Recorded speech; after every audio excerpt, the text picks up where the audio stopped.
Hey everybody, Bryce here from the Fit for Family Garden, Fit for Family channel. Just want to give you all an update on my seed starts. So I started a couple flats back on the 1st of February, which y'all got to see.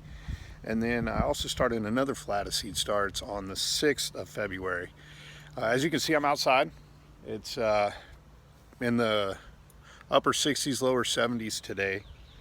And per some of the advice that I'd gotten off of a few of the other YouTube channels that I followed, the Rusted Garden being one of those, it's good to, when the weather temperatures get to this, to go ahead and bring your seed starts outside for about a half an hour at a time, a couple days a week. Let them kind of get accustomed, let them feel the wind.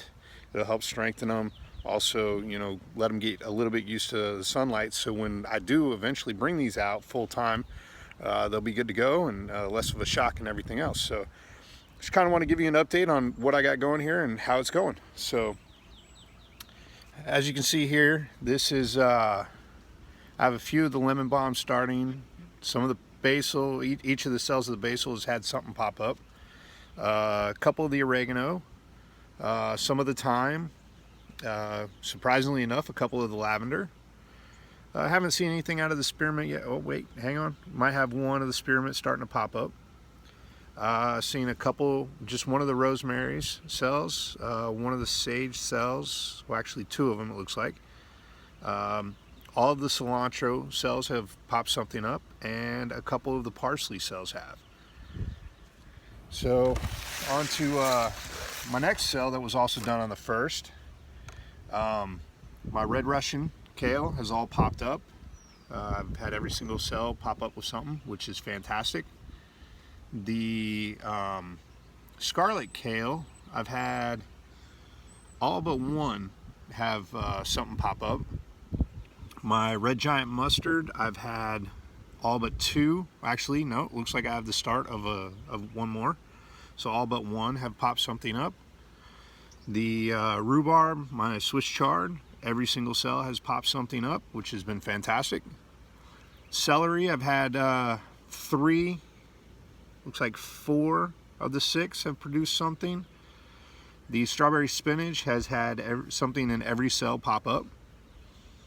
The Verifly spinach has had every single cell has popped something up.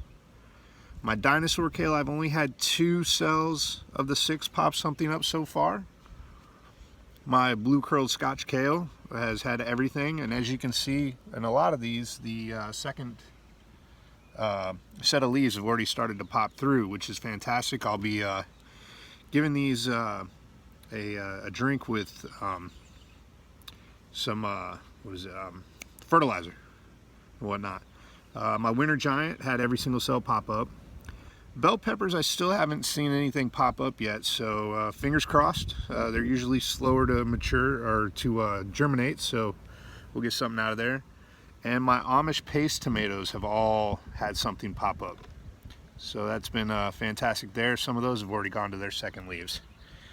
So that was everything from the 1st of February, so exactly 2 weeks on all of those.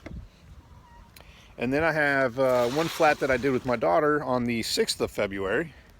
Give you a quick little rundown on that one. Not as much as popped up, but I mean, we're only talking about a week. So on this one, I have some Egyptian spinach. All 3 of those cells have popped up.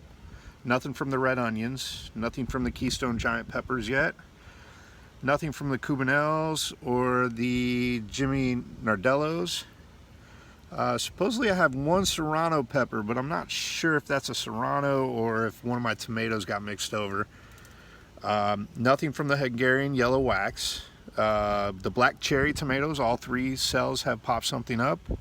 The Aunt Molly's ground cherries, which is something I'm starting new, all 3 are starting to pop through today, which is fantastic. Big Jim peppers, nothing yet. The white cherry tomatoes, all 3 cells. Nothing from the poblanos yet, but these 3 cells back here are a part of my Romas. I grow a lot of Roma tomatoes so I can make my own sauce, and every single one of those cells has popped something up. The broccoli, I had 2 of the 3, no, what is that? 1, 2, 3, 4 of the 6 cells. My Texas early onions, looks like they're all starting to break the top of the soil. My white bunching onion, I have one of the three that's starting to come up. And my garlic chives looks like it has one of the three starting to come up. And my Italian leaf basil, I have every single cell starting to pop something up. We do a lot of basil because we make a lot of the pesto out of it. So it's always a good thing for us and everything else. It's one of the things that we really like. It's you know, kind of a nice little additive to make a change from doing, you know, your typical red sauces and your Alfredos, stuff like that. So we kind of like to switch things up a little bit. But I did want to show you all this. What I use for my starts is this organic start plant food. And that's it's a 1-2-2 start. I don't know if you can see that well. So it's not a really heavy you know, fertilizer or anything else. It's a soluble one, so you mix it in a gallon of water. Gives you that kind of color look to it. And give you all a quick look on how I put these in here. Excuse me, my puppies are interested in what's going on. So what I'll do is I'll just pour this in here. I bottom feed.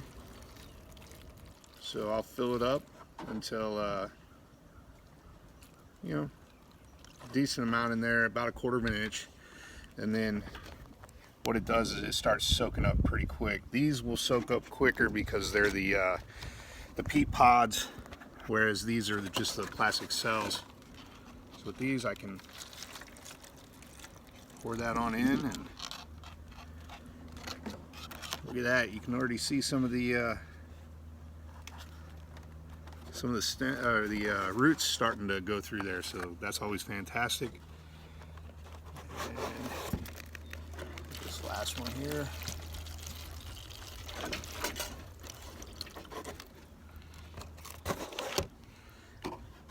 Not sure if y'all saw my puppy there, but that's my little guy, and then my bigger guys, so I got to keep him out of this.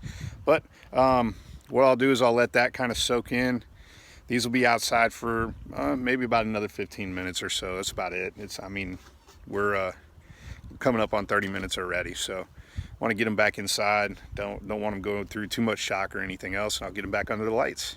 But stay with us. I'll keep you guys posted on how things go, and see in a video probably here in about another 2 weeks or so, where I'll be moving some of these over to cups, whereas they've gotten too big for the seed starts and everything else. So remember, you can make a choice. It's up to you if you want to get fit for your family, and one of the ways to do that, grow your own food.